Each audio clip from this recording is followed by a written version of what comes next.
Hi you guys. So welcome back to the channel, and if you're new, please like, comment, and subscribe, and if you're a comer backer, please like and comment. And I thought today I would go over a list of the shortages that some we're seeing now and some will be more serious in 2023.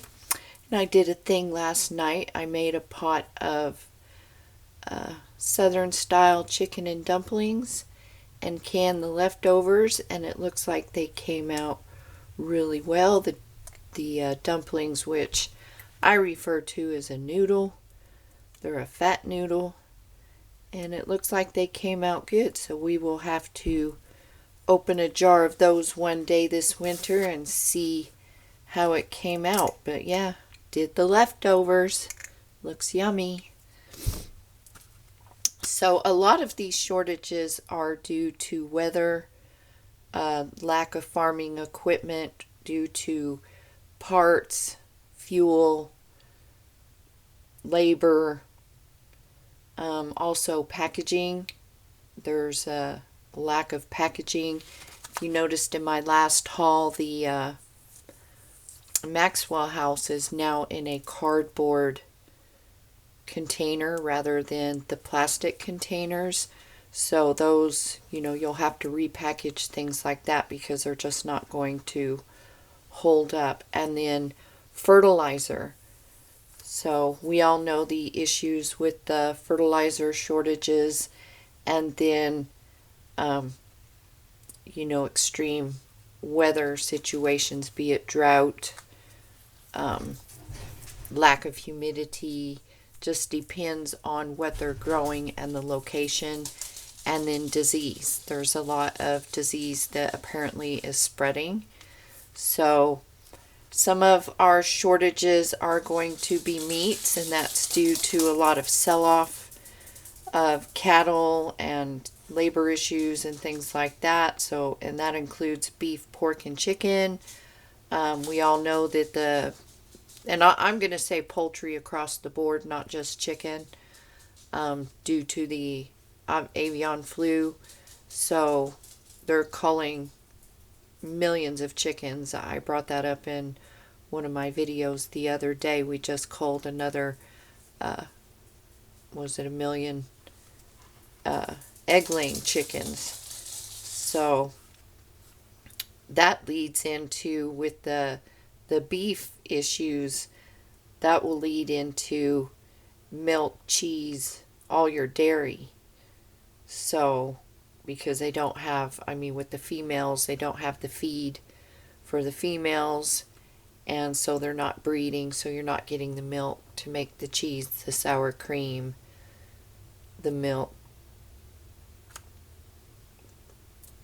all of it, cottage cheese, whatever you like in the dairy department, which also means you can't make other products. It's kind of a chain reaction. If you don't have access to one product, it may lead to the production of another product.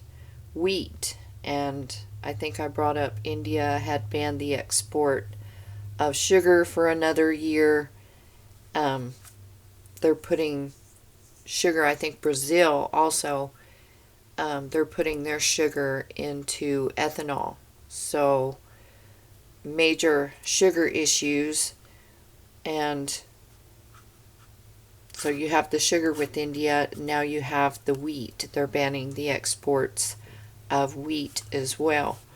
So cereal, and that's because of rice and corn. Also wheat, right? So if you have your favorite cereals, you're going to need to buy them and store them properly. Oils. And oils are in your mayonnaise, your pastas, a lot of your packaged foods, it's in there. A lot of your condiments, it's in there. So get your mayonnaise, get your oil. Canola oil is up 55%, so that's high. And I already went over sugar with Brazil, putting it into ethanol, mustard, we've known about that one for a while. That's because of drought. Honeybees are producing less honey, so honey is dropping drastically. Coffee, we've known about that one for a while. Wine, because of the shortage of grapes due to the heat. Cherries, due to weather. They'll probably be a later crop, but less of a crop. Potatoes, we're already seeing that, which leads into alcohol and things like that. If you like vodka and stuff like that, it's made with potatoes. Your potato chips, your instant mashed potatoes, your instant hash browns, anything like that that uses potatoes. A lot of us put up the dry version of potatoes. I know it's been hard for us to find Idaho potatoes. So, yeah, the potato situation is definitely being seen. Beer, if you're a beer drinker. Hops and water, there's a problem accessing those. We all know there's water issues across the world. Bananas, mostly the bananas that we're used to. And I've heard about this before any of the whole shortage situation came along. There's a disease in the soil and it's spreading to other countries. So the banana that we're used to, I'll say Chiquita, everybody gets their Chiquita bananas. That type of banana will potentially go extinct. So, and that's been an issue for several years before all of the poop shows started. Chocolate, that's also due to weather, and we've been hearing about chocolate for a while. And chocolate's a very finicky plant to grow, and it likes a certain amount of humidity, a certain amount of heat, and it's just being decimated by heat. Soybeans, another issue with Brazil. They've had a major loss due to weather, and soybean is one of the largest crops grown for everything. Like everything. Soy is in everything. Strawberries, due to heat, California, Texas, and Florida.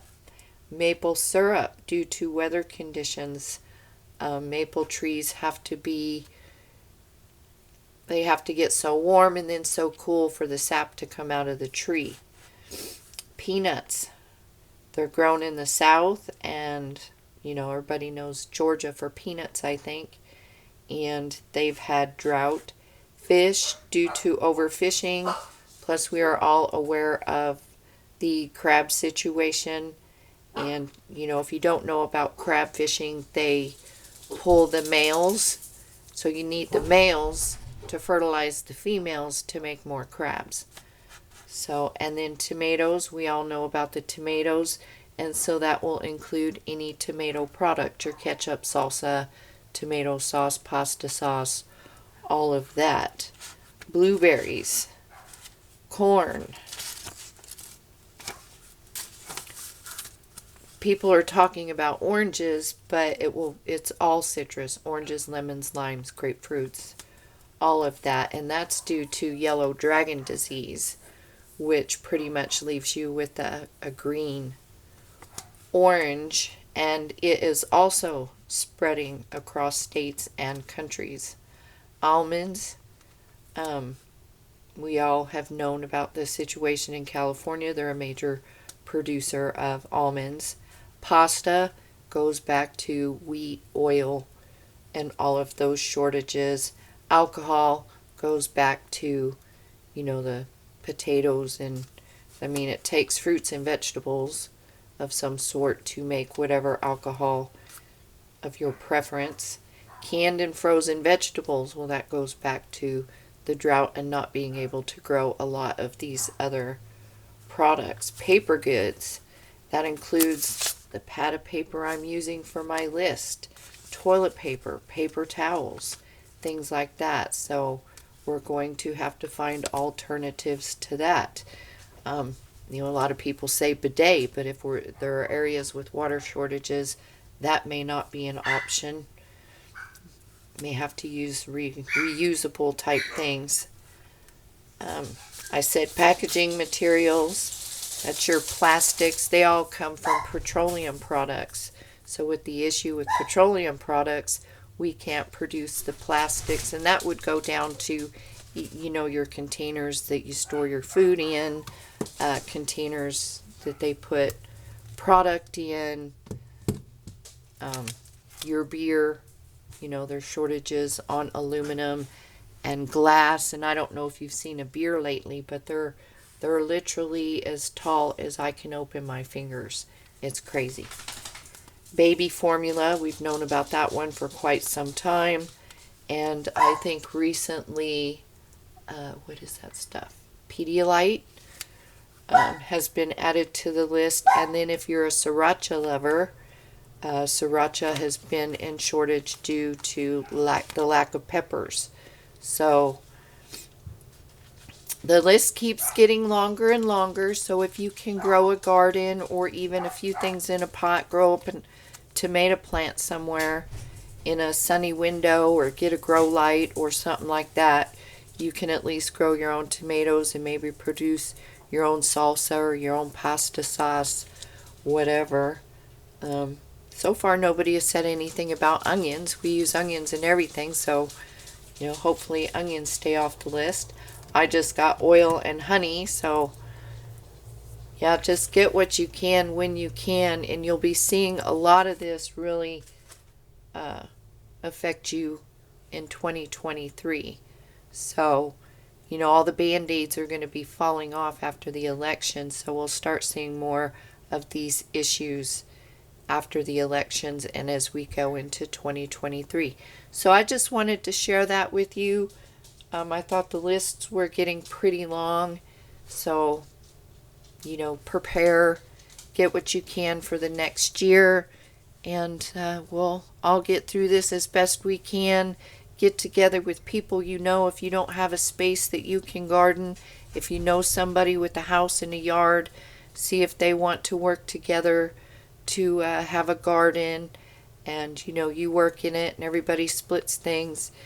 Just work out a system and seeds, whatever you can do to work, or a plot somewhere where you live, see if you can work that, or if you know somebody with land and they're not utilizing an area, ask them if you can have a garden. Whatever you can do, just really try to do what you can to produce whatever you can. None of us are ever going to be 100% self-reliant. That's kind of impossible unless you can grow wheat and all the animals, and but there are people, like 1% of the population are homesteaders, and they do very well, but for all of us to do that, it's just not possible. So we're going to have to work together to sort it out and get through this. So you all stay safe, you stay healthy. Let me know what you're seeing in your area, if you're having issues getting items. I'm starting to see things kind of willy-nilly, so yeah. Anyways, I will see you all in the next video.